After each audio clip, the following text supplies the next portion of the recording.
Universitas Tigo Bank Semarang eksis sejak tahun 1968 dengan semua program studi terakreditasi. Universitas Tigo Bank Semarang berlokasi di Ibu Kota Jawa Tengah yang merupakan salah satu perguruan tinggi swasta yang berbasis IT entrepreneurship. Dengan dukungan teknologi informasi dan komunikasi, diharapkan memberikan kemudahan bagi mahasiswa untuk beraktivitas. Universitas Tigo Bank Semarang saat ini mempunyai 6 fakultas dan 12 program studi. Salah satunya yaitu Fakultas Ekonomika dan Bisnis dengan program studi S1 Akuntansi, S1 Manajemen, D3 Keuangan Perbankan, dan program profesi akuntansi. Kualitas pembelajaran di Fakultas Ekonomika dan Bisnis sangat baik karena ditunjang oleh dosen yang berkompeten dan fasilitas yang lengkap seperti adanya bank mini, laboratorium, perpustakaan, dan galeri investasi, dan lain-lain. Universitas Tigo Bank Semarang memiliki 2 kampus, yaitu Kampus Kendeng dan Kampus Mugas. Untuk alamatnya sendiri, Kampus Kendeng berada di Jalan Kendeng 5 Bedangisor, Semarang, dan Kampus Mugas berada di Jalan Tri Lubang Juang nomor 1 Semarang. Berikut ini adalah sekilas cuplikan mengenai profil Fakultas Ekonomika dan Bisnis Unisbank.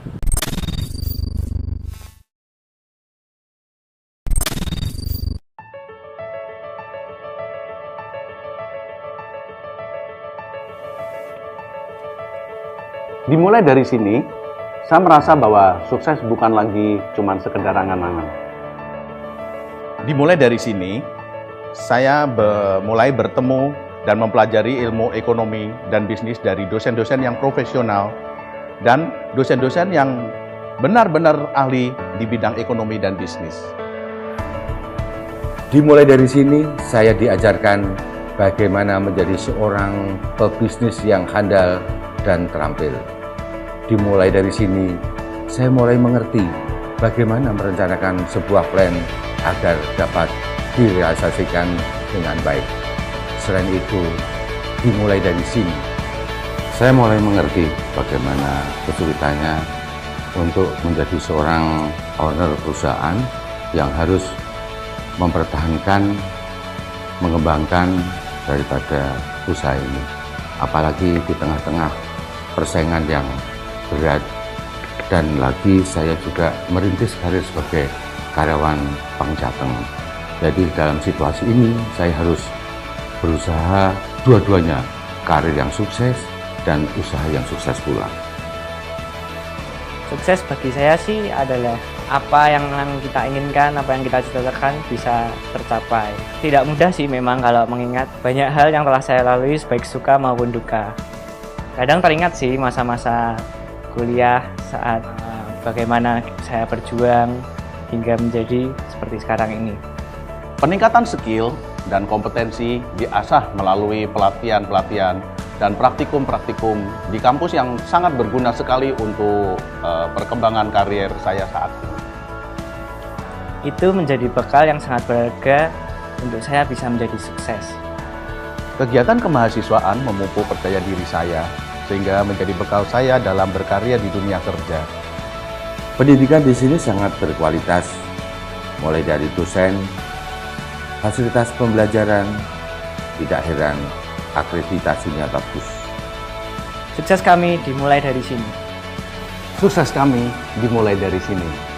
Sukses kami dimulai dari sini.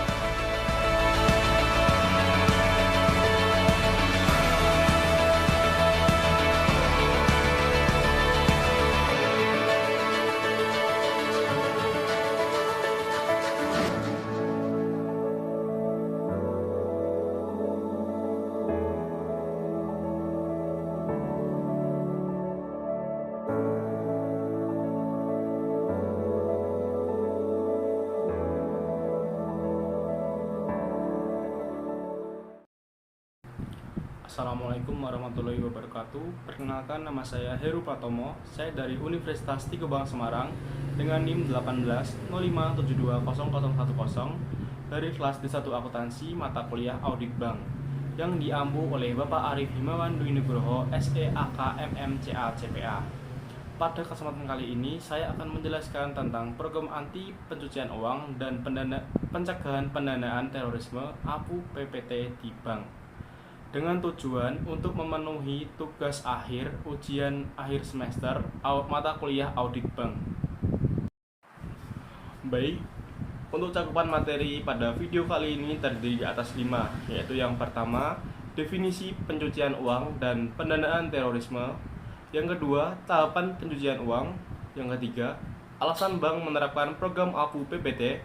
Yang keempat, Know Your Customer Principle. Yang kelima atau yang terakhir, pilar program APU PPT yang terdiri dari pengendalian intern dan kebijakan dan prosedur. Baik, langsung saja ke materi kita yang pertama, yaitu definisi pencucian uang.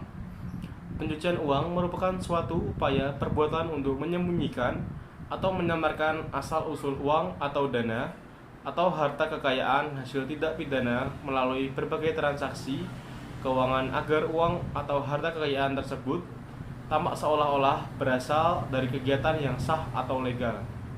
Pada umumnya, pelaku tindak pidana berusaha menyembunyikan atau menyamarkan asal-usul harta kekayaan yang merupakan hasil dari tindak pidana dengan berbagai cara agar harta kekayaan hasil kejahatan sulit ditelusuri oleh aparat penegak hukum, sehingga dengan leluasa memanfaatkan harta kekayaan tersebut baik untuk kegiatan yang sah maupun tidak sah.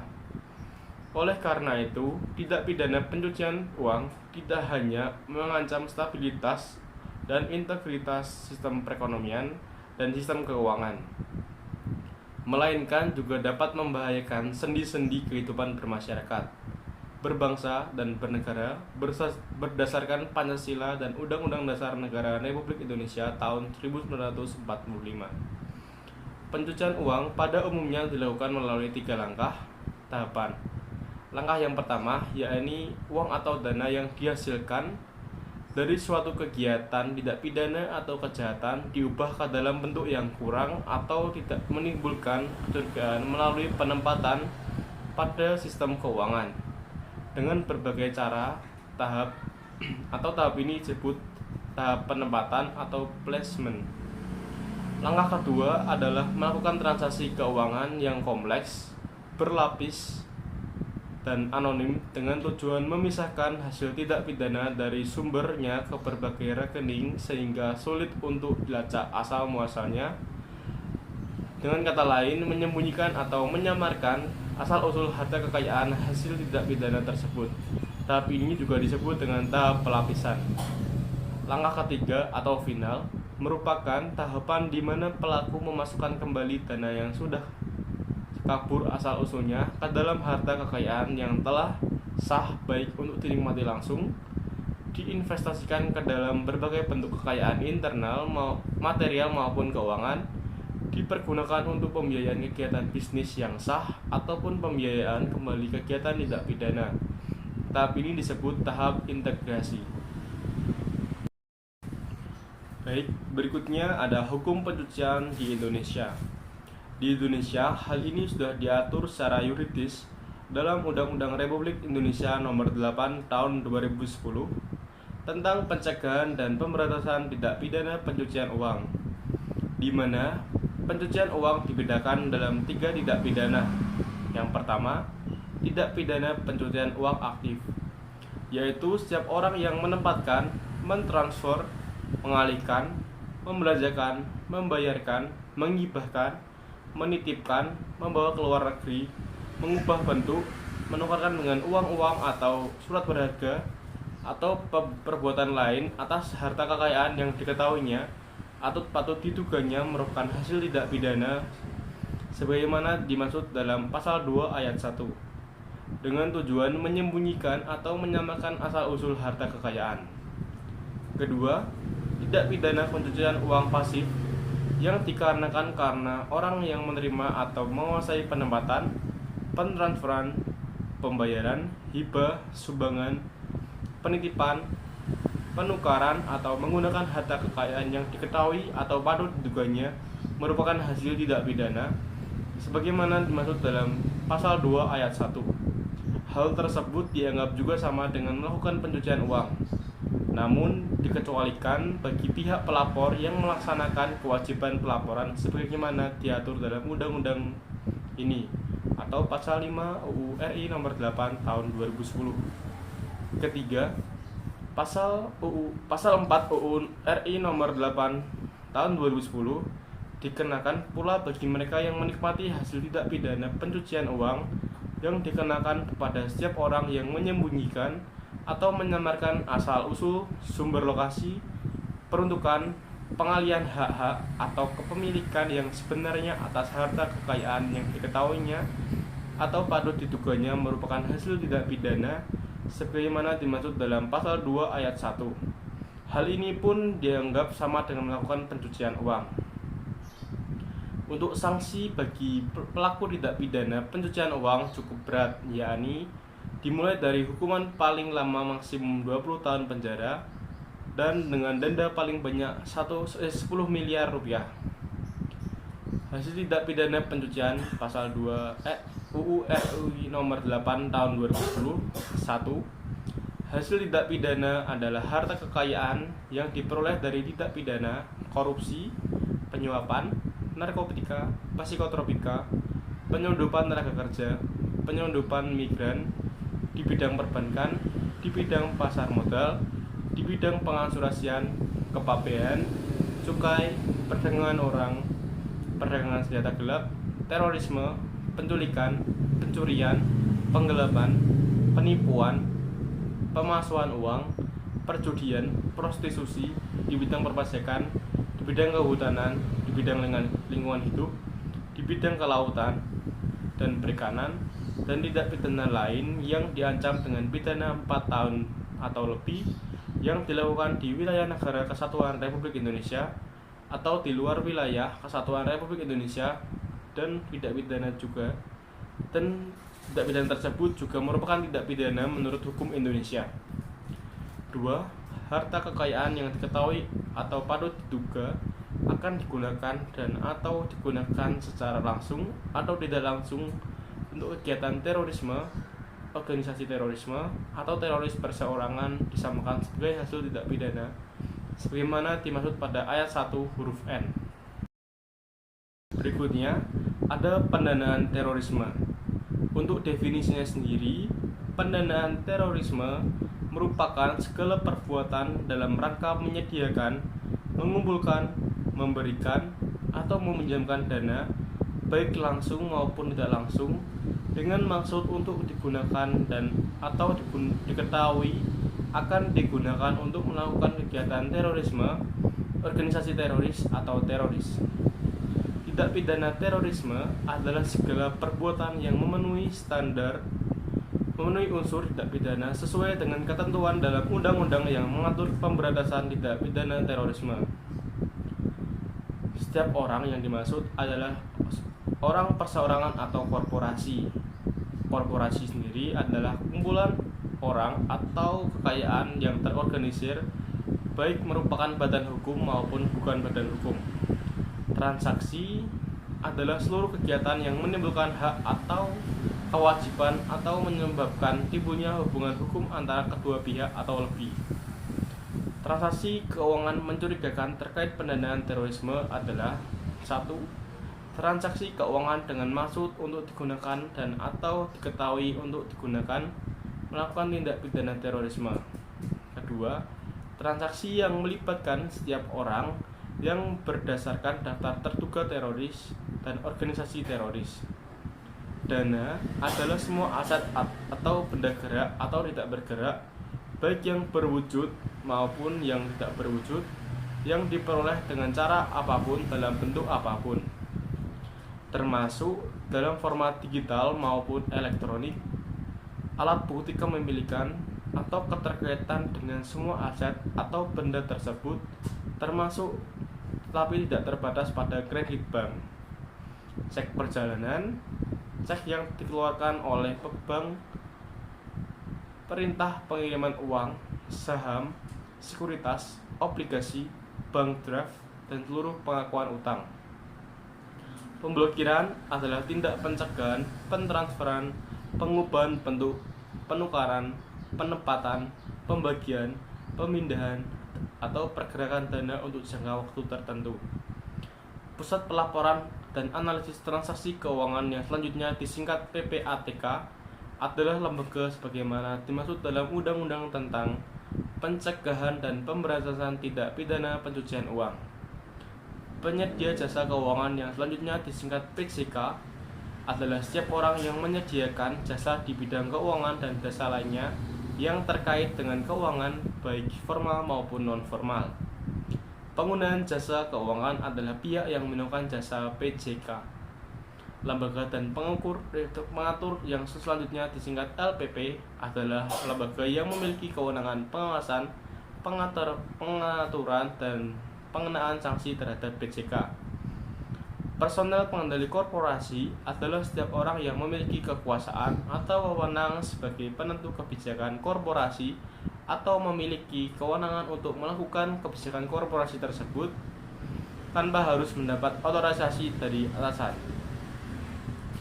Dokumen adalah data, rekaman, atau informasi yang dapat dilihat, dibaca, dan atau didengar dan dapat dikeluarkan dengan tanpa bantuan suatu sarana, baik yang tertuang di atas kertas atau benda fisik apapun selain kertas maupun yang terekam secara elektronik, termasuk tetapi terbatas pada tulisan suara atau gambar, peta rancangan foto atau sejenisnya, dan huruf, tanda, angka, simbol, dan perforasi yang memiliki makna atau dapat dipahami oleh orang yang mampu membaca atau memahaminya.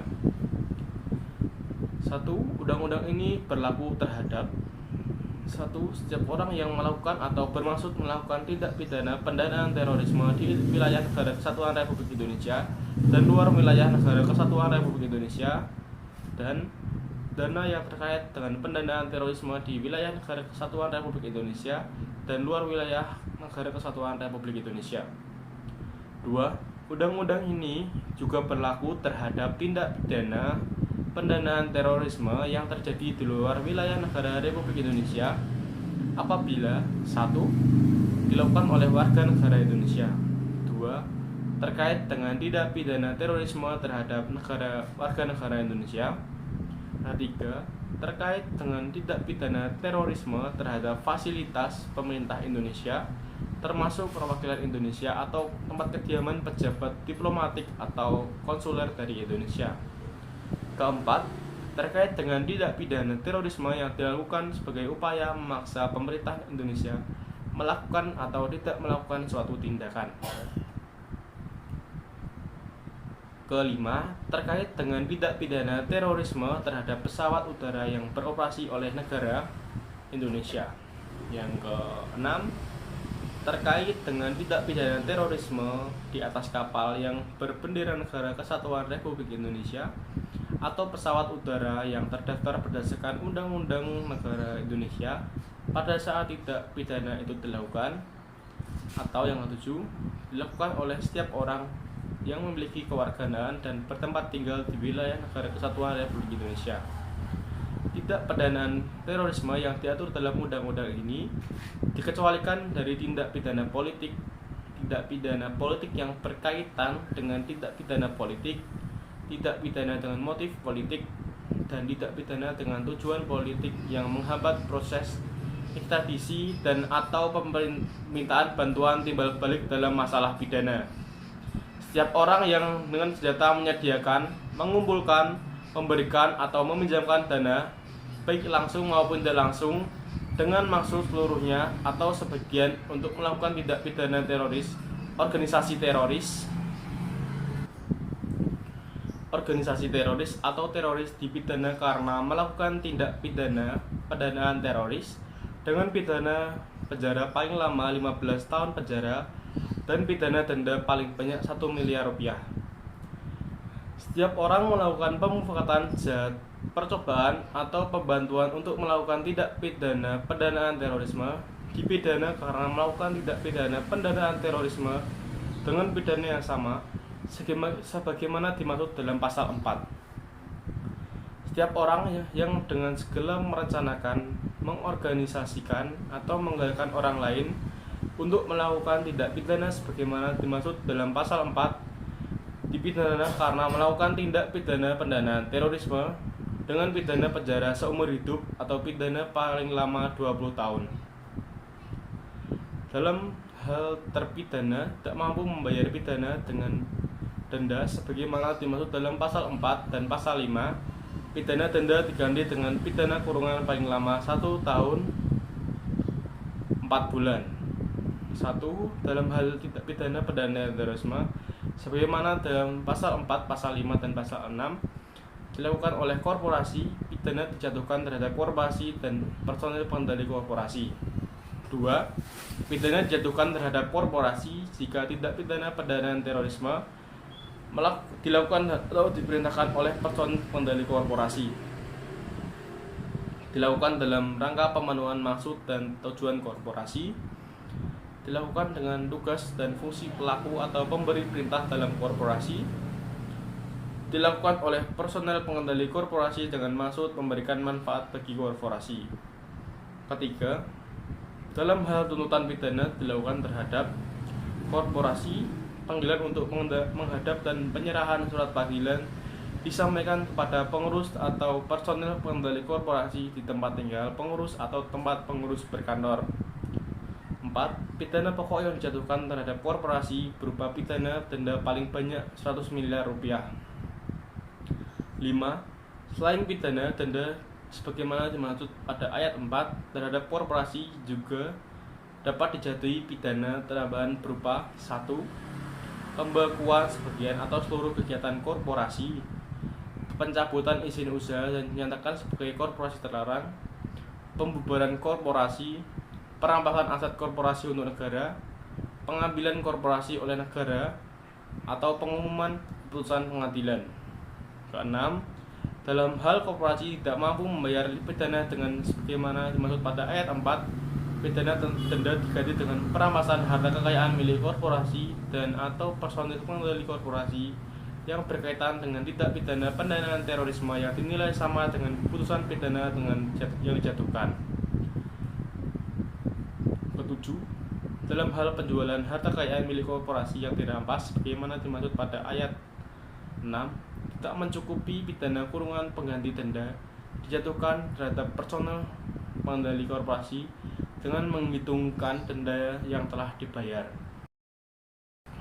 Berikutnya ada upaya pencegahan tindak pidana pendanaan terorisme yang dilakukan melalui 1. Penerapan prinsip mengenali pengguna jasa keuangan. 2. Pelaporan dan pengawasan kepatuhan PJK. Yang ketiga, pengawasan kegiatan pengiriman uang melalui sistem transfer atau pengiriman uang melalui sistem lainnya. Keempat, pengawasan pembawaan uang tunai atau instrumen pembayaran lain ke dalam atau luar daerah pabean Indonesia.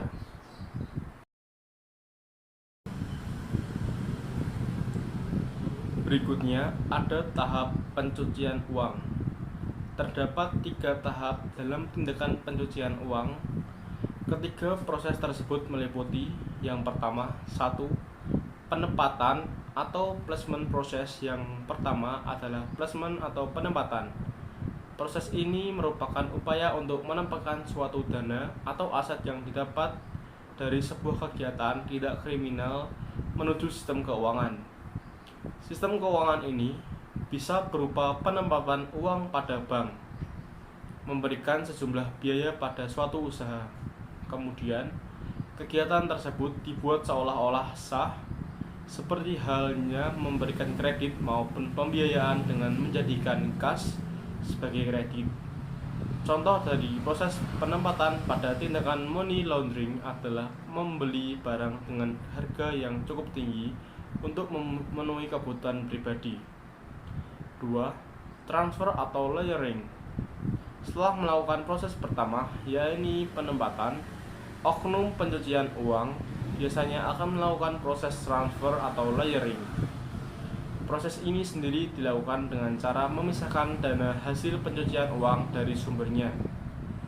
Proses kedua ini dilakukan dengan sejumlah tahap transaksi finansial guna menyembunyikan maupun menyamakan asal-muasal dana atau aset tersebut.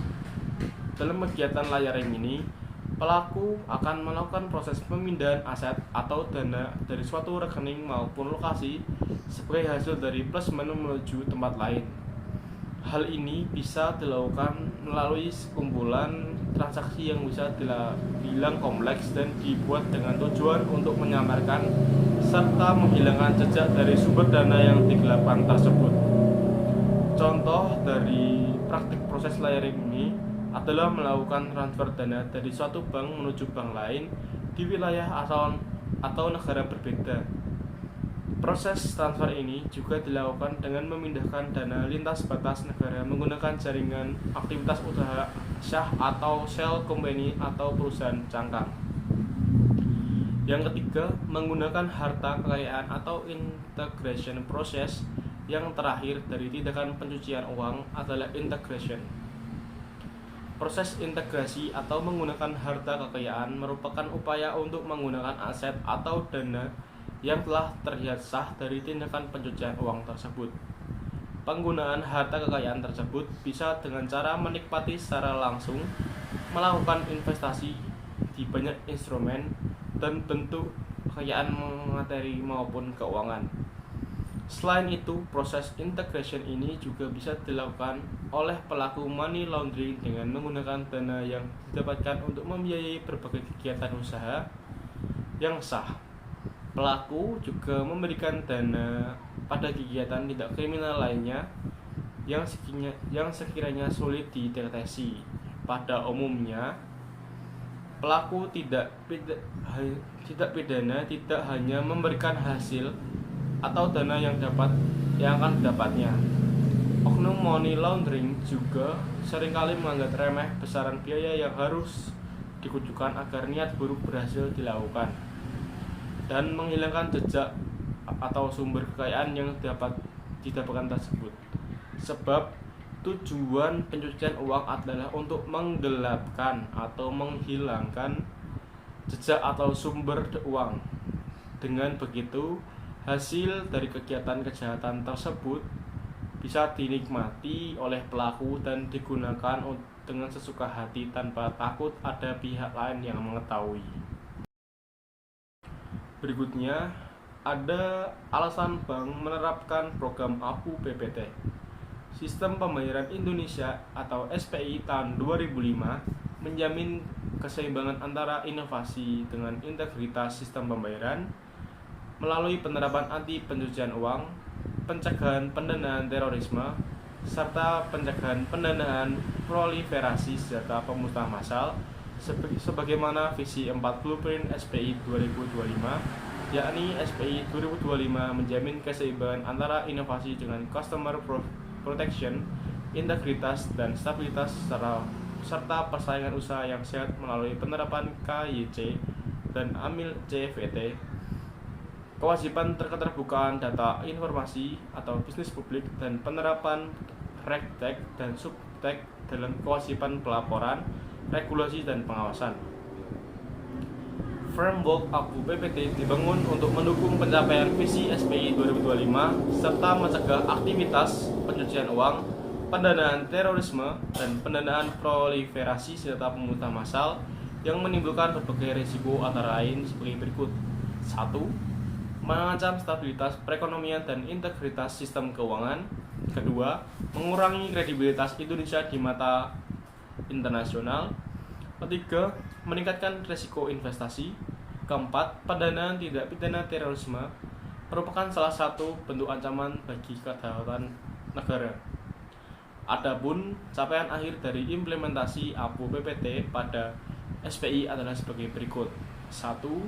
Integritas sistem keuangan Indonesia mendukung stabilitas perekonomian, kredibilitas dan reputasi Indonesia meningkat di mata internasional dengan kepatuhan terhadap standar internasional. 3. Integritas sistem keuangan Indonesia mendukung iklim investasi. 4.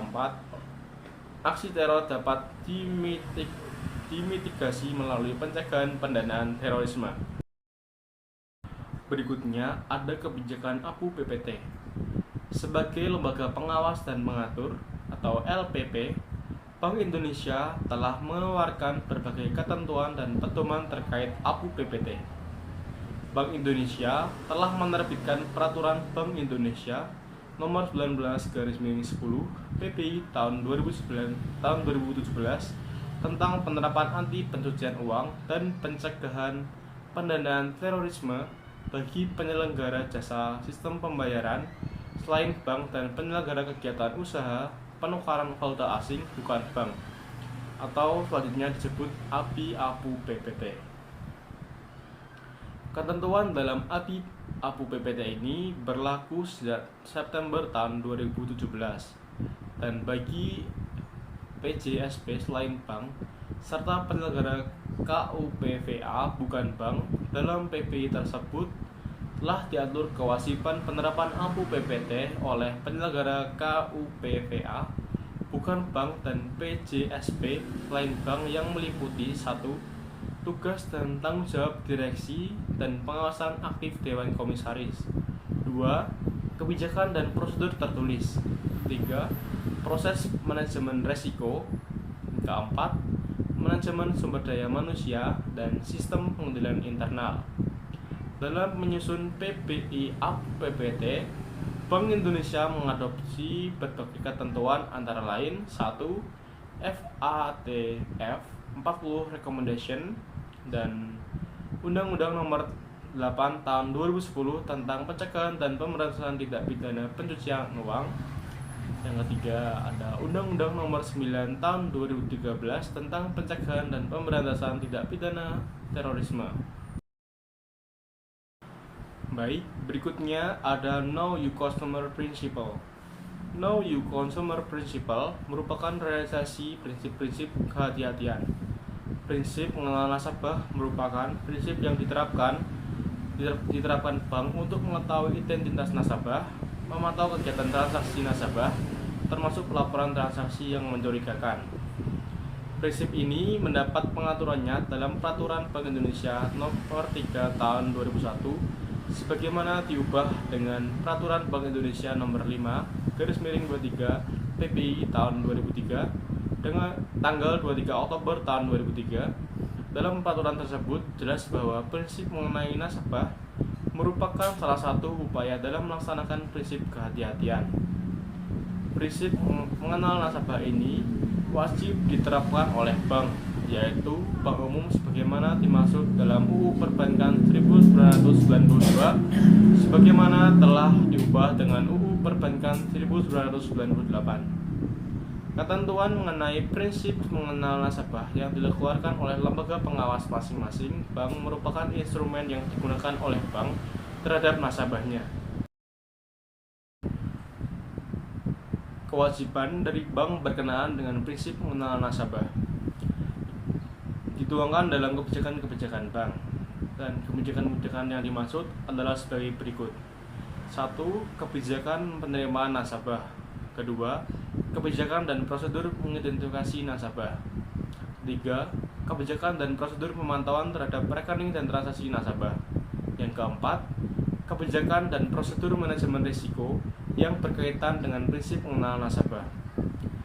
Kebijakan identifikasi nasabah dilakukan oleh bank nasabahnya sebagai pihak yang menggunakan jasa bank, dilakukan baik terhadap nasabah secara personil juga terhadap dokumen-dokumen yang berhubungan dengan nasabah yang dimaksud.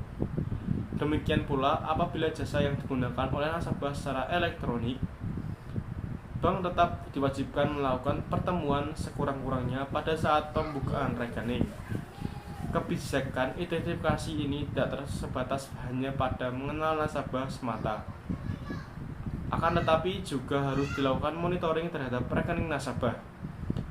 Monitoring ini juga dapat menyangkut outgoing maupun incoming dalam setiap kegiatan transaksinya. Namun demikian sering kita dapati kewajiban ini tidak dijalankan dengan semestinya.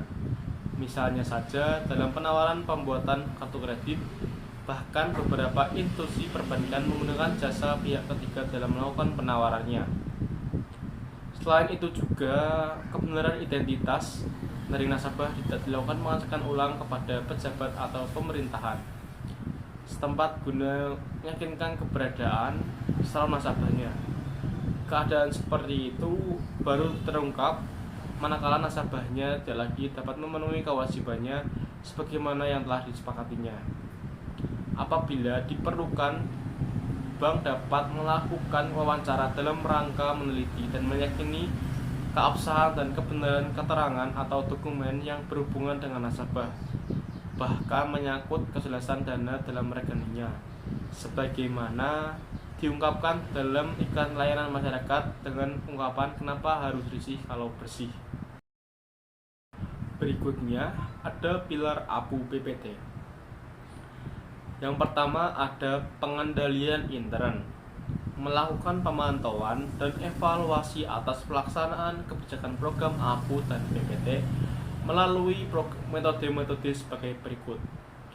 Untuk dalam negeri, cabang dan unit kerja melakukan penilaian terhadap cabang dan unit kerja lain terkait di kantor pusat, melakukan program AML rating sebagai salah satu metode pemantauan pelaksanaan kebijakan program APU dan PPT oleh cabang, meliputi pemantauan prosedur penerimaan nasabah, pemantauan transaksi, pengingkinian data nasabah, dan kewajiban pelatihan karyawan. Melakukan koordinasi dengan cabang-cabang dan unit kerja bisnis yang menjadi audit dalam rangka mempersiapkan aspek-aspek yang menjadi indeks pemeriksaan dan menentukan rencana tindak lanjut terhadap temuan audit yang terkait dengan program APU dan PPT. Melakukan supervisi dan pemantauan aktivitas penerapan APU PPT pada grup konglomerasi. Dan untuk luar negeri, melakukan pemantauan aktivitas penerapan program APU dan PPT dalam bentuk laporan rutin bulanan yang diberikan cabang luar negeri. Untuk selanjutnya ada kebijakan dan prosedur. Mengembangkan kebijakan dan prosedur secara berkesinambungan sesuai regulasi terkini dari regulator OJK dan Pusat Pelaporan dan Analisis Transaksi atau PPATK, dan best practice antara lain yaitu yang pertama, menerbitkan beberapa ketentuan internal pendukung penerapan pelaksanaan program APU dan PPT. Kedua, melakukan review dan memberikan rekomendasi kebijakan dan proses unit kerja lain sehingga sejalan dengan penerapan kebijakan program APU dan PPT. Yang ketiga, memberikan rekomendasi dan masukan sebagai tindak lanjut atas group discussion ataupun pertanyaan-pertanyaan dari kantor cabang atau unit kerja, baik mengenai penerapan prosedur program APU dan PPT maupun terkait penanganan kasus-kasus tindak pidana pencucian uang dan pendanaan terorisme. Mungkin itu saja yang dapat saya sampaikan, kurang lebihnya saya mohon maaf. Terima kasih. Wassalamualaikum warahmatullahi wabarakatuh.